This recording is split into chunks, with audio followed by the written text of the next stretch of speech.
കോൺഗ്രസ് അന്തിമമായി അതിൻ്റെ തീരുമാനമെടുത്തു. ആ തീരുമാനത്തെ വലിയ സന്തോഷത്തോടു കൂടി കേരളം സ്വാഗതം ചെയ്യുന്നുമുണ്ട്. ഈ തീരുമാനം എടുക്കാൻ കുറേയധികം ഘടകങ്ങൾ വർക്ക് ചെയ്തിട്ടുണ്ട്. അതിൽ കേരളത്തിൻ്റെ പൊതുസമൂഹത്തിൻ്റെ ചിന്തയും അതിലൊരു ഘടകമാണെന്ന് വിശ്വസിക്കുന്ന ആളാണ് ഞാൻ. വി ഡി സതീശനെ സംബന്ധിച്ച് ഇങ്ങനെ അദ്ദേഹം മുഖ്യമന്ത്രി പദത്തിലേറുന്നതിനെ താങ്കൾ എങ്ങനെ കാണുന്നു, വിലയിരുത്തുന്നു?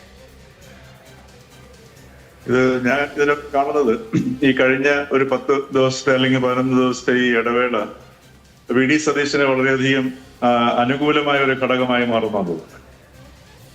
കാരണം എന്ന് വെച്ച് കഴിഞ്ഞാല് ഇനിയുള്ള നമ്മുടെ ഈ പുതിയ കാലത്തിന്റെ ഒരു പ്രത്യേകത ഈ 10 ദിവസത്തിനുള്ളിൽ നമുക്ക് കാണാൻ കഴിയും. അതായത് ഒരു ജനങ്ങളും കൂടെ നമ്മുടെ ജനാധിപത്യ സംവിധാനത്തിൽ പങ്കെടുക്കുന്ന രീതിയിൽ, അത് നമുക്ക് പെട്ടെന്ന് വേണമെങ്കിൽ ഒരു മോബ് എന്നൊക്കെ വേണമെങ്കിൽ നമുക്ക് വെറുതെ പറഞ്ഞ് കളയാമെങ്കിൽ പോലും ജനങ്ങള് കൂടെ നേരിട്ട് പങ്കെടുക്കുന്ന ഒരു രീതിയിലേക്ക് നമ്മുടെ ഇത് മാറുകയാണ്. മാത്രമല്ല, നമ്മളത് മനസ്സിലാക്കേണ്ട സാധനം, നമ്മുടെ ഈ വാടാനപ്പള്ളിയില് ഈ അരവശ്ശേരി മുഹമ്മദിനെ നമ്മൾ മറന്നു കളയും. കാരണം അരവശ്ശേരി മുഹമ്മദ് രാത്രിയിൽ കൊണ്ട് KC വേണുഗോപാലിനെതിരെ ആ ബോർഡ് വെച്ചു. അത് പക്ഷേ അദ്ദേഹം അതിനുശേഷം പിന്നീട് അദ്ദേഹത്തിന്റെ ഗ്രൂപ്പിൽ അത് ന്യായീകരിച്ചു, പിന്നെ ഫേസ്ബുക്കിൽ പൊതുവായിട്ട് ന്യായീകരിച്ചു. പക്ഷെ എങ്കിലും ഒടുവിൽ അരവശ്ശേരി മുഹമ്മദ് എക്സ്പോസ്ഡ് ആയി. എന്ന് പറയുന്നത്, നമ്മൾ ഇന്നൊരു സുതാര്യമായ ലോകത്തിലാണ് ജീവിക്കുന്നത്. അപ്പൊ ഈ സുതാര്യമായ ലോകത്തിൽ ജനങ്ങൾക്ക് കാര്യമെല്ലാം മനസ്സിലാവുന്നുണ്ട്. എത്ര തന്നെ ന്യായീകരണങ്ങളും നമ്മൾ പലപ്പോഴും ഈ പറഞ്ഞതുപോലെ ചില കാര്യങ്ങൾ പറഞ്ഞ് മറ്റുള്ളവരെ മനസ്സിലാക്കിക്കാൻ ശ്രമിക്കും. പക്ഷെ അത് വളരെ നമ്മുടെ ഈ പുതിയ കാലഘട്ടത്തില് അതിന് തുനിയുന്നത് തന്നെ അപകടമാണ്. കാര്യം പ്രതിരോധിക്കുന്നത് തന്നെ വലിയ അപകടമാണ്. പ്രതിരോധിക്കാൻ പോവുകയാണെങ്കിൽ അപ്പൊ തന്നെ ആൾക്കാർക്ക് മനസ്സിലാവും എന്തോ മറച്ചു വെക്കാൻ വേണ്ടിയാണ് പ്രതിരോധിക്കുക എന്നുള്ള സാധനം. അപ്പൊ എന്ന് പറഞ്ഞാൽ ആ ഒരു അനുകൂലമായ ഒരു ഘടകം സതീശനെ കിട്ടി. പിന്നെ അതുപോലെ തന്നെ സതീശന്റെ എനിക്ക് തോന്നുന്നു കഴിഞ്ഞ ഏതാണ്ട് 50 വർഷത്തിന് ആദ്യമായിട്ടാണെന്ന് തോന്നുന്നു ഒരു ഗ്രൂപ്പിന്റെ ഒരു ബാധ്യത ഇല്ലാതെ ഒരു മുഖ്യമന്ത്രി കേരളത്തിൽ വരുന്നത്. അതിപ്പം EK നായനാരുടെ കാലം തൊട്ട് നമുക്ക് വേണമെങ്കിൽ നോക്കിയാൽ അത് കാണാൻ കഴിയും. പക്ഷെ ഇപ്പൊ ഈ വി ഡി സതീശന്റെ പിന്നിൽ ഈ ഗ്രൂപ്പ് ഇല്ല എന്നുള്ളത് അദ്ദേഹത്തിന് വലിയൊരു അനുകൂല ഘടകമാണ്. പിന്നെ അദ്ദേഹം ടീം ബിൽഡ് ചെയ്യുന്നതിന് അദ്ദേഹം 2-3 ക്വാളിറ്റീസ് അദ്ദേഹത്തിന് ഒരു മുഖ്യമന്ത്രിയാകാനായിട്ടുള്ള സംഗതി വളരെ എടുത്തു പറയേണ്ടതുണ്ട്. ഒന്ന്, ഒരു ആശയത്തെ രൂപീകരിക്കുക, പിന്നെ അതിനുവേണ്ടി അത് വർക്ക് ചെയ്യുക, ഒന്ന് ക്യൂറേറ്റ് ചെയ്ത് എടുക്കുക, പിന്നെ ടീമിനെ ബിൽഡപ്പ് ചെയ്യുക. ഈ വി ഡി സതീശൻ ഇടയ്ക്ക് പറയുന്നുണ്ടായിരുന്നു, താൻ മുഖ്യമന്ത്രിയാകാൻ ശ്രമിച്ചു കഴിഞ്ഞാൽ താൻ പരാജയപ്പെട്ടു പോകും. മറിച്ച് തന്നെ ഏൽപ്പിച്ചിരിക്കുന്ന ജോലി UDF അധികാരത്തിൽ എത്തിക്കുക എന്നുള്ളതാണ്.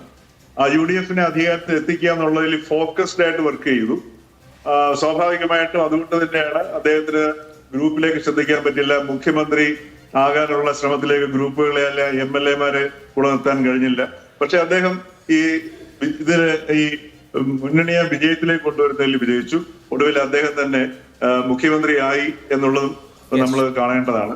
മുഖ്യമന്ത്രി ആകാൻ ശ്രമിച്ചവർക്ക് ആകാൻ കഴിഞ്ഞതുമില്ല. അപ്പൊ ഇത് എല്ലാം സൂചിപ്പിക്കുന്നത് അദ്ദേഹം വളരെ ഫോക്കസ്ഡ് ആയിട്ട് വർക്ക് ചെയ്യുന്ന ഒരു വ്യക്തിയാണ്. നമ്മളുടെ പ്രവർത്തനത്തിൽ നിന്ന് നമുക്ക് കാണാൻ കഴിയും. അതുപോലെ തന്നെ ഈ ഒരു ഭരണത്തിലേറുന്ന സമയത്ത് അദ്ദേഹം ആ ഒരു ഫോക്കസിൽ നിന്ന് ആ ഹൈലി ഫോക്കസ്ഡ് ആയിട്ട് പ്രവർത്തിക്കുകയാണെന്നുണ്ടെങ്കിൽ സ്വാഭാവികമായിട്ടും കേരളത്തിലെ ജനങ്ങൾ അത് കാണുകയും നിരീക്ഷിക്കുകയും ഒക്കെ ചെയ്യും. പൂർണ്ണ പിന്തുണ ജനങ്ങളുടെ ഭാഗത്ത് ഇപ്പൊ അദ്ദേഹത്തിന് കിട്ടാനുള്ള അവസരമുണ്ട്. എല്ലാ ഭാഗത്തു നിന്നുള്ള സാധാരണ ജനങ്ങളിൽ നിന്ന് പ്രായഭേദമന്യേ അദ്ദേഹത്തിന് പിന്തുണ കിട്ടുന്നുണ്ട്. അതുപോലെ തന്നെ വലിയൊരു പ്രതീക്ഷയാണ് അദ്ദേഹത്തിലേക്ക് കേരളം നിക്ഷേപിച്ചിരിക്കുന്നത്. അപ്പൊ അതനുസരിച്ച് അദ്ദേഹത്തിന് പ്രവർത്തിക്കാനുള്ള ബാധ്യതയുണ്ടാവും. പിന്നെ അകത്തു നിന്ന് ഈ പറഞ്ഞതുപോലെ പഴയ കാലത്തെ പോലെ ഈ എന്തെങ്കിലും അഴിമതി നടത്തുക അത്തരം കാര്യങ്ങളിലേക്ക് ഒക്കെ പോവുകയാണെന്നുണ്ടെങ്കിലും അതും ഈ പറഞ്ഞതുപോലെ അന്നേരവും നമ്മൾ ഓർക്കേണ്ടത് ഈ അരവശ്ശേരി മുഹമ്മദിനെയാണ്. എങ്ങനെയൊക്കെ മറച്ചു കഴിഞ്ഞാലും ഈ അതിനുശേഷം ഈ കൽപ്പറ്റയില് ഒരു മുഖം മൂടിയിട്ട് ഒരാളൊരു രാത്രിയിൽ ഒരു ബോർഡ് കൊണ്ടുവച്ചു. അതുപോലെ ഇപ്പൊ AI അടുത്ത് വ്യക്തിയുടെ ചലനം തിരിച്ചറിഞ്ഞ് കണ്ടെത്തുന്ന ഒരവസ്ഥയുണ്ട്. അപ്പൊ അതുകൊണ്ട് എന്ത് തന്നെ നടത്തി കഴിഞ്ഞു കഴിഞ്ഞാലും അത് പ്രകടമാകും. ഈ കഴിഞ്ഞ മന്ത്രിസഭയുടെ കാലഘട്ടത്തിലും ഇത് തന്നെയൊക്കെയാണ് സംഭവിച്ചത്. ജനങ്ങൾക്ക് അത് ബോധ്യമാവുന്ന ഒരവസ്ഥയിലേക്ക് വരും. അപ്പൊ അതെല്ലാം ഈ കഴിഞ്ഞ 10 ദിവസം കൊണ്ട്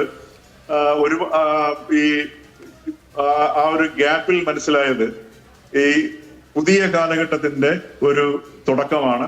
അതേപോലെ തന്നെ ഈ കേരളം ഒരു വളരെ നല്ല രീതിയിലുള്ള ഒരു വിധിയാണ് സതീശന്റെ കൊടുത്തിരിക്കുന്നത് വളരെ ധൈര്യപൂർവ്വം മുമ്പോട്ട് പോകാനുള്ള. കേരളത്തിൽ എല്ലാവർക്കും വലിയ പ്രശ്നമാണ്. ഇപ്പൊ മതം എന്നൊക്കെ പറഞ്ഞു കഴിഞ്ഞാൽ ആൾക്കാർക്ക് പറയാനും തൊടാനും വലിയ തീർച്ചയായിട്ടും അത് പേടിയാണ്. വളരെ അതുപോലെ പ്രസക്തമായിട്ടുള്ള നിരീക്ഷണങ്ങളാണ്. മതം, സമുദായം തുടങ്ങിയ കള്ളികൾക്കൊക്കെ അപ്പുറത്തുള്ള ഒരു മാൻഡേറ്റ് ഉണ്ടായിട്ടുണ്ട്. അപ്പോൾ പരമ്പരാഗത രീതികളിൽ നിന്ന് മാറുക, ജനങ്ങളെ പഠിപ്പിക്കേണ്ടതില്ല, ജനങ്ങൾ കൃത്യമായി വിലയിരുത്തുന്നവരാണെന്നൊരു വലിയ പാഠം ഈ നിയമസഭാ തെരഞ്ഞെടുപ്പും അതിനുശേഷമുള്ള സ്ഥിതിവിശേഷവും ഉണ്ടാക്കിയിട്ടുണ്ടെന്നുള്ള കാര്യം അവിതർക്കിതമാണ്.